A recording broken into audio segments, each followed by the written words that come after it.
hear their voices. I live in Staten Island, and we had a demonstration in front of our council member's office who went to Israel and said nothing about what was happening, right, just meters from where she was standing. And the people that spoke were the young people, and their voices just were so clear and strong. It was really passionate to hear. So now I want to bring up someone you know, a physician. She happens to be an environmental health advocate.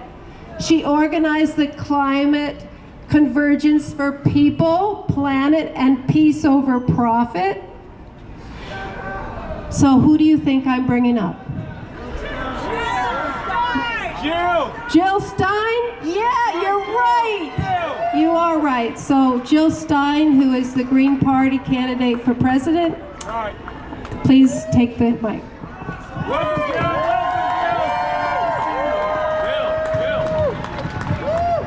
Hey. Free, free Palestine! Free, free Palestine! Free, free Palestine! Free, free Palestine! From the river to the sea! From the river to the sea! Palestine will be free! Palestine will be free! Thank you so much. Thank you to everyone who's here today. We are here to say that the spirit of Aaron Bushnell lives on in us. We will continue this fight, and we will not stop until Palestine is free. It's really important to know that the world is watching. The world is waking up.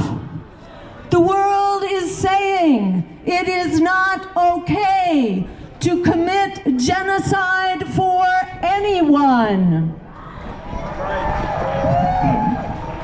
I grew up raised as a Jew after the Holocaust. I was taught genocide must never happen again, not to anyone. Anyone who suggests that it is anti-Semitic to object to genocide is committing the most anti-Semitic sin of all. Let's not overlook Haiti, of course. Let's not overlook the Congo.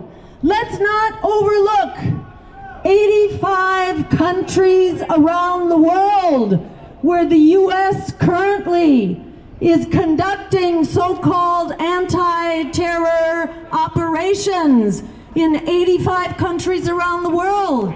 Let us not forget 1 million people who died in Iraq for weapons of mass destruction that did not exist. Let's not forget 4 million people who have died in the wake of 9/11, with one catastrophic war after another. The problem is not only Gaza. Gaza is the tip of the iceberg in an empire that has run amok, an empire whose final days have come as the world declares its independence from oligarchy and empire. A world that says we are now a multipolar world. We are no longer a world that bows to one dominant empire. This is not working around the world.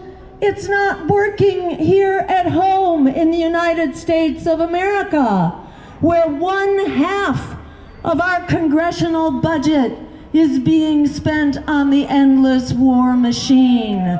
This is not survivable for the people of Palestine. It's not survivable for the people of Israel. It's not survivable for the entire Middle East. That $17 billion that Joe Biden is trying to get out of Congress right now, that's not only to continue the genocidal assault on Palestine, it's also to spread this war throughout the Middle East that puts us all at risk. The U.S. is now bombing 4 countries in addition to Iranian targets. And remember that Iran now has a military alliance with Russia. This could go nuclear. This is a World War I type situation with nuclear weapons. And we are all in the crosshairs of this battle. This is why international law is essential. And international law has declared this is a so-called plausible genocide, but that is the most definitive genocide one can have until years after the fact. The nations of the world have said this must stop. And what's most important right now is that the American people have said this must stop now. The American people demand an end to this genocidal massacre and demand a negotiated and diplomatic solution. Either we move forward with the law of nations, or it will be the law of the jungle for us all. As Gaza goes, we all go. Gaza is the test.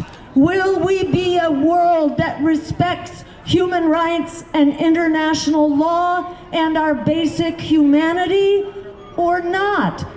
The U.S. will not be the top dog anymore. We are no longer the top dog. In fact, the majority of the world's GDP is now outside of the U.S. and the West. It's now in the hands of the BRICS alliance: Brazil, Russia, India, China, South Africa, now Saudi Arabia, and others. There is a growing alliance that now holds the dominant world resources and power. So when we're not long to be the top dog, it's very important that international law rules the day. We are going to be needing it ourselves very soon. I just want to end with a big thank you to everyone who's standing up. And I want to remind us that everything we do, whether it's on social media, whether it's standing up against the ban on TikTok, where so many young people have heard about what's going on in Palestine, where so many people stand up against genocide and endless war, whether it is blockading the weapons contractors or the shipments of weapons to Israel. Everything that we do matters so much, and I want to remind you, we are winning the day. We have not yet won in the seat of power, which is why we must change those who are sitting in the seat of power, who refuse to accept the will of our democracy. But we are a democracy, and the majority of the American people want a different way forward. An America that works for all of us, and a world that works for all of us. In the words of Frederick Douglass, power concedes nothing without a demand. It never has and it never will. We must bring that demand to the halls of power. And I would encourage you to remember in this district that Dan Goldman and Kirsten Gillibrand need to have challengers in the upcoming election. Nothing speaks like a challenge to power. I encourage you, we have the power of our numbers. As Alice Walker said, the biggest way people give up power is by not realizing we have it to start with. We have it. We must use it. Thank you so much in the spirit of Aaron Bushnell. Thank you.